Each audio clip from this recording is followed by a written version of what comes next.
Once upon a time, there was a very rich man living in Benares in northern India. When his father died, he inherited even more wealth. He thought, "Why should I use this treasure for myself alone? Let my fellow beings also benefit from these riches." So he built dining halls at the 4 gates of the city, north, east, south, and west. In these halls, he gave food freely to all who wished it. He became famous for his generosity. It also became known that he and his followers were practicers of the 5 training steps. In those days, there was a silent Buddha meditating in the forest near Benares. He was called Buddha because he was enlightened. This means that he no longer experienced himself, the one called I or me, as being in any way different from all life living itself. So he was able to experience life as it really is, in every present moment. Being one with all life, he was filled with compassion and sympathy for the unhappiness of all beings. So he wished to teach and help them to be enlightened just as he was. But the time of our story was a most unfortunate time, a very sad time. It was a time when no one else was able to understand the truth and experience life as it really is. And since this Buddha knew this, that was why he was silent. While meditating in the forest, the silent Buddha entered into a very high mental state. His concentration was so great that he remained in one position for 7 days and nights, without eating or drinking. When he returned to the ordinary state, he was in danger of dying from starvation. At the usual time of day, he went to collect alms food at the mansion of the rich man of Benares. When the rich man had just sat down to have lunch, he saw the silent Buddha coming with his alms bowl. He rose from his seat respectfully. He told his servant to go and give alms to him. Meanwhile, Mara, the god of death, had been watching. Mara is the one who is filled with greed for power over all beings. He can only have this power because of the fear of death.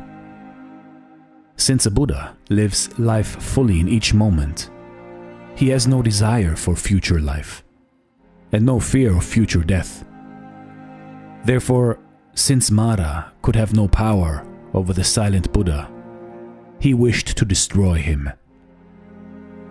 When he saw that he was near death from starvation, he knew that he had a good chance of succeeding. Before the servant could place the food in the silent Buddha's alms bowl, Mara caused a deep pit of red-hot, burning coals to appear between them. It seemed like the entrance to a hell world. When he saw this, the servant was frightened to death. He ran back to his master. The rich man asked him why he returned without giving the alms food. He replied, "My lord, there is a deep pit full of red, hot burning coals just in front of the silent Buddha." The rich man thought, "This man must be seeing things." So he sent another servant with alms food. He also was frightened by the same pit of fiery coals. Several servants were sent, but all returned frightened to death. Then the master thought, "There is no doubt that Mara, the god of death, must be trying to prevent my wholesome deed of giving alms food to the silent Buddha. Because wholesome deeds are the beginning of the path to enlightenment, this Mara wishes to stop me at all costs.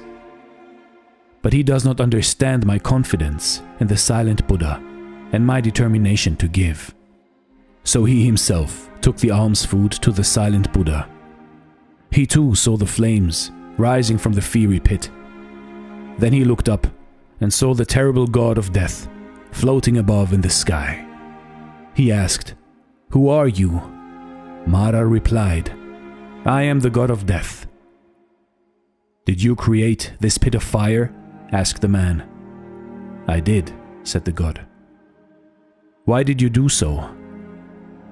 "To keep you from giving alms food, and in this way to cause the silent Buddha to die.